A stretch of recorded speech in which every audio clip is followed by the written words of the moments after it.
안녕하세요. 행복한 하루입니다. 오늘 아차 강의는 화장품의 표시 광고와 영유아 어린이 위주로 다루어 볼까 합니다. 그동안 1회 통합시험의 단답형 문항 분석을 통해서 출제 비용이 높았던 화장품 각 조를 살펴보았는데요. 오늘은 그 비중이 낮았던 법조항을 살펴보겠습니다.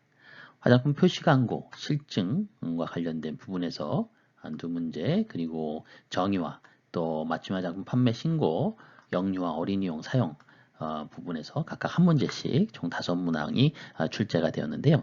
세부적으로 어떤 내용으로 출제되었는지 한번 보도록 할게요.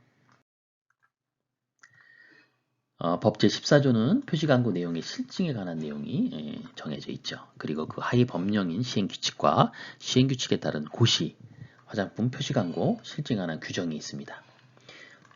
제1회 시험에서는 이 고시에서 용어의 정의와 본문 내용에서 출제가 2문제가 되었었고요. 법 제2조와 3조의 2, 4조의 2 각각의 법 본문에서 또 나머지 3문제가 출제된 것을 확인할 수 있었습니다. 법 제2조는 전체 법령의 아주 기본이 되는 부분이고 누누이 암기할 정도가 되어야 한다고 강조를 했었죠. 이미 다 그렇게 기억하고 계시리라 생각 들고요. 오늘은 영유아 어린이 관련 부분과 표시광고, 실증과 관련된 부분 중에서 아차 싶은 내용 위주로 설명을 드리려고 합니다.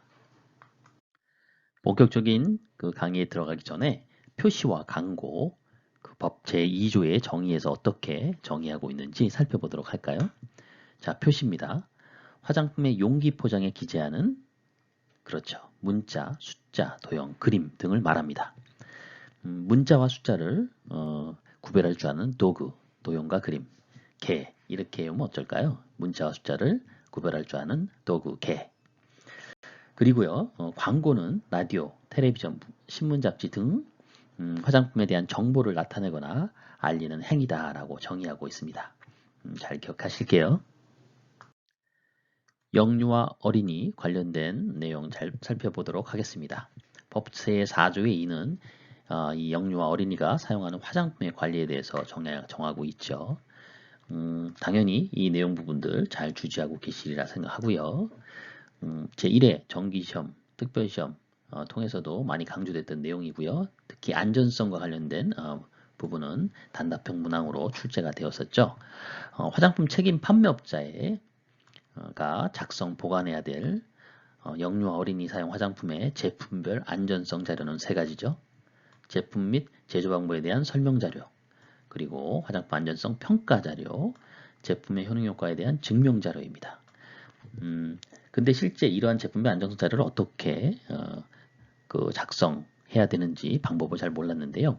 이번 고시를 통해서 세부적인 내용이 또 처음으로 제정 발표가 되었습니다. 제정고시죠. 그 부분도 한번 살펴보도록 할게요.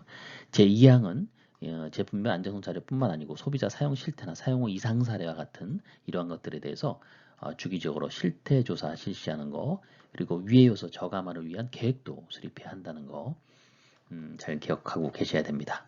하나씩 한번 살펴보도록 하겠습니다.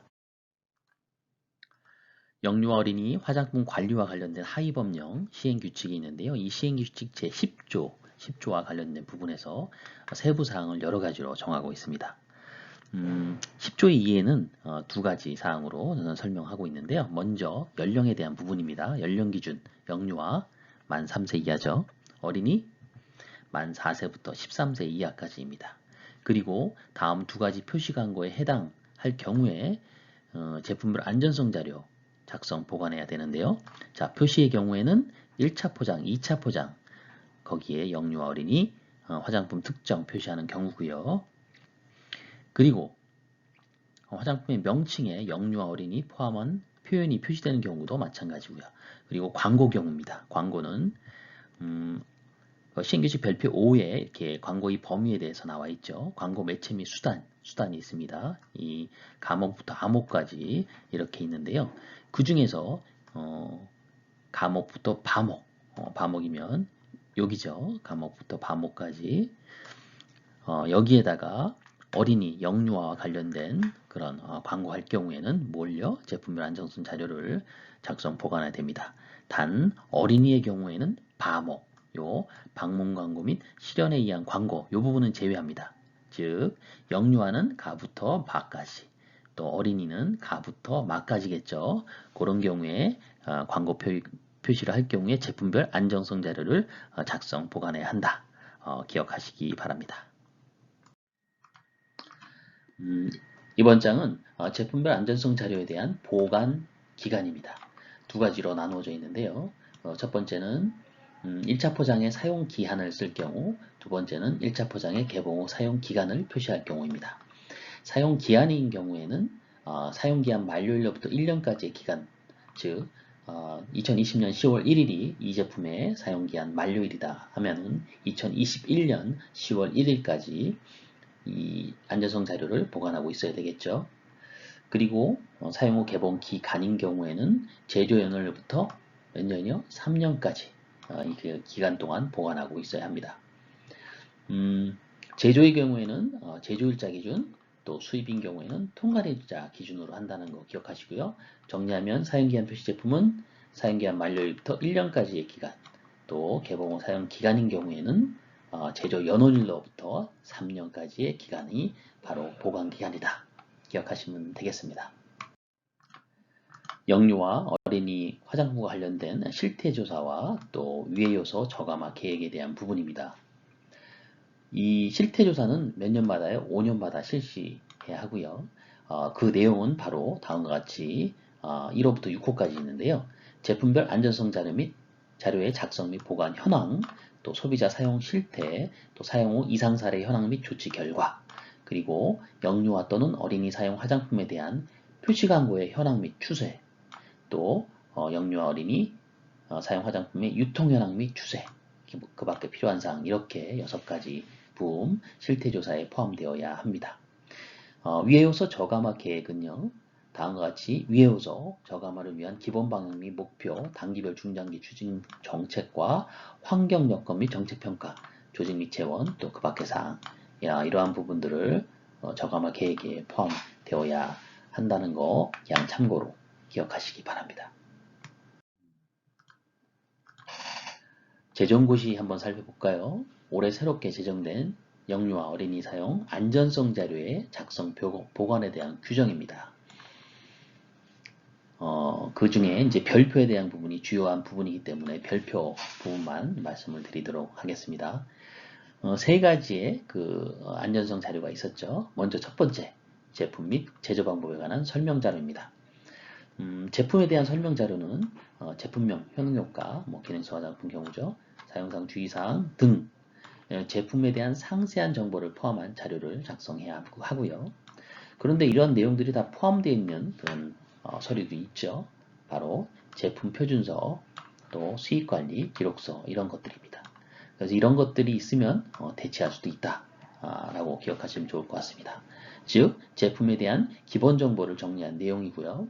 제품 표준서나 수익관리 기록서 등으로 대체가 가능하다.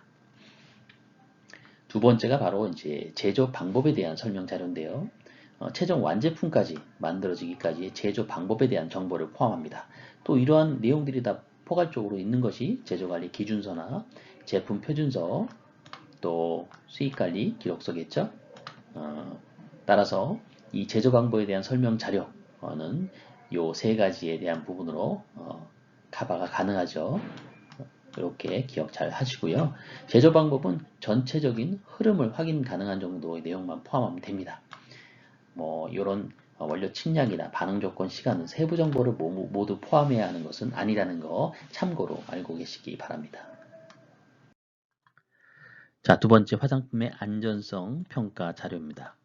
이 안전성 평가 자료에는 크게 세 가지가 있는데요. 과목, 원료 및 제품의 안전성 평가 자료와 또 나목인 사용 후 이상 사례 정보 수집, 검토, 평가 및 조치 관련 자료, 다목인 제품 안전성 평가 결과입니다. 이 세 가지 자료 준비해야 되고요. 먼저 과목인 원료 및 제품의 안전성 평가 자료 살펴볼게요.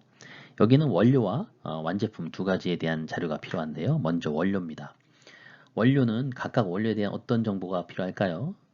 물리학적 특성이나 독성 등의 정보를 포함한 자료와 또 각 원료에 대한 기준 규격 정보를 포함하여 자료를 작성하도록 합니다. 다만 제조 과정 중에 포함되어 있지 않은 최종 제품에 남아있지 않은 성분은 제외하도록 되어 있고요. 그럼 먼저 물리화학적 특성 및 독성 등에 대한 정보는 바로 물질안전보건자료 MSDS라고 하죠. Material Safety Data Sheet. 그리고 안전성 평가 전문기관이 있죠.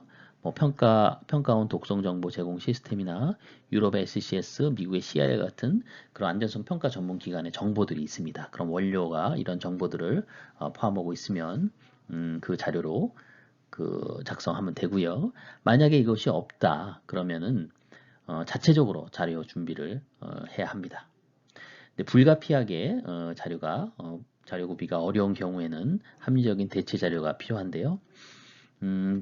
외국의 주요 국가의 사용 현황이라든지 또 국내에서 만약에 장기간 사용한 예가 있다면은 이러한 부분들도 참고 자료가 될 수 있고요.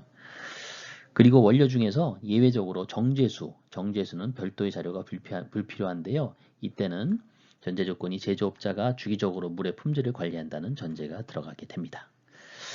그리고 기준 규격 정보가 있는데요. 물리화학적 특성, 독성 등의 정보와 마찬가지로 우리 책임 판매업자가 확인 및 관리할 필요가 있다는 거. 일반적인 내용입니다. 원료에 대한 기준 규격 정보 확인하고 적합하게 사용하도록 해야 되고요. 또 기준 규격에 포함되는 순도 항목 중에 불순물 같은 거 이런 부분에 대해서는 잘 고려를 해야 된다라는 내용이 포함되어 있습니다. 두 번째, 완제품에 대한 검토 자료입니다. 완제품은 당연히 화장품 안전 기준 등에 관한 규정 중에 유통화장품 안전관리 기준에 적합해야 된다는 거 다 알고 계시죠? 슬쩍 한번 훑어볼까요? 자, 6조 화장품 안전관리 기준 제6항부터 9항까지 적합해야 되죠. 그리고 시행규칙에 나와 있는 회수대상 화장품 기준 및 위해성 등급에서 유통화장품 안전관리 기준에 적합하지 아니한 제품은 전부 다 회수해야 된다는 거 같이 기억하시고 계시고요. 그 제6조인 유통화장품 안전관리 기준 자 2항부터 9항까지 쫙 있죠. 인위적으로 첨가하지 않은 비의도적 검출 허용 한도, 미생물 한도, 내용량 기준, 그죠? 97% 이상 3개, 또 pH 기준에 해당되는 제품들 다 기억하시죠? 또 기능성 화장품은 심사 또는 보고 기준에 적합해야 되고요. 시험 문제 1회에 출제했던 퍼머넌트 웨이브용 헤어 스트레이트너 제품 그 중에 뭐 한 10가지 정도 되는데 제품 기준들 그리고 이것도 시험 문제 나왔던 0.1% 이하 유리알칼리 화장비누 이러한 유통화장품 안전관리 기준에 적합한 그런 자료를 작성해야 합니다. 안전성 평가 자료 나모 자 이상 사례 사용 후 이상 사례 정보 수집과 검토 평가 조치 관련 자료입니다.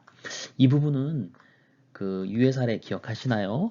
화장품 안전성 정보 관리 규정 고시에 나온 그 부분에 대한 복습의 개념입니다. 이 고시 규정에 따라서 신속 정기 보고 있었고요. 안전성 정보 검토 평가 후속 조치한 내용들 다 포함해서 작성합니다. 이 고시 제5조에는 책임 판매업자가 중대한 유해 사례 또 판매 중지나 회수에 준하는 외국 정부의 조치 등이 있을 경우에 신속 보고를 하게 돼 있죠. 자, 15일 이내에 시각처장에게 보고합니다. 기억하시죠? 그리고 정기 보고는 매 반기마다 보고해야 하도록 돼 있습니다. 1개월 이내에 하게 돼 있죠. 그 외에도 판매업자가 이상 사례나 안전성 정보와 관련해서 실시한 안전성 정보의 검토, 평가, 후속 조치 내역들, 예를 들면 피해자 조치나 보상 등 이러한 것들도 같이 포함해서 작성하도록 합니다. 자, 안전성 평가 자료 세 번째입니다. 제품의 안전성 평가 결과입니다. 결과. 앞선 원료, 완제품 이상 사례 등 이러한 자료들을 바탕으로 제품의 안전성에 대한 평가 결과를 작성하게 됩니다. 즉, 그 앞선 과목 나복에 있는 이러한 취합된 자료를 바탕으로 영유아, 어린이 사용 화장품의 제조 광고 판매하는 것이 안전성 측면에서 적절한지를 누가요? 화장품 책임 판매업자가 판단을 하고요. 평가 결과를 작성하는데요. 이때 결론에 이르기까지 검토한 사항들과 최종 사용 적절성 판단에 대한 결과를 기록하게 됩니다. 제품별 안전성 자료 세 번째입니다. 3호 제품의 효능 효과에 관련된 증명 자료입니다. 두 가지로 나눌 수 있는데요. 기능성 화장품일 경우에 효능 효과에 대한 것, 그리고 표시 광고를 할 경우에 그 사실에 대한 실증 자료입니다. 기능성 화장품은 두 가지 경로를 통해서 기능성 화장품임을 적합 판정받지요. 첫 번째가 심사를 통한 거고, 또 하나는 보고를 통한 거죠. 그러니까 이 증명 자료는 심사 결과 자료와 또 보고서를 제출한 경우에는 제출한 보고서를 기준으로 해서 이 자료를 포함해서 작성하면 되고요. 표시 광고에 관한 실증 자료는 우리 화장품 표시 광고 실증에 관한 규정이 있습니다. 여기에 따른 실증 자료를 포함하면 됩니다. 제품의 표시 광고는 바로 이 실증 자료를 근거로 해서 해당 범위 내에서 광고를 해야 하고요. 이러한 광고 표현에 대해서도 실증 자료를 포함하여 안정성 자료를 같이 구비해야 합니다.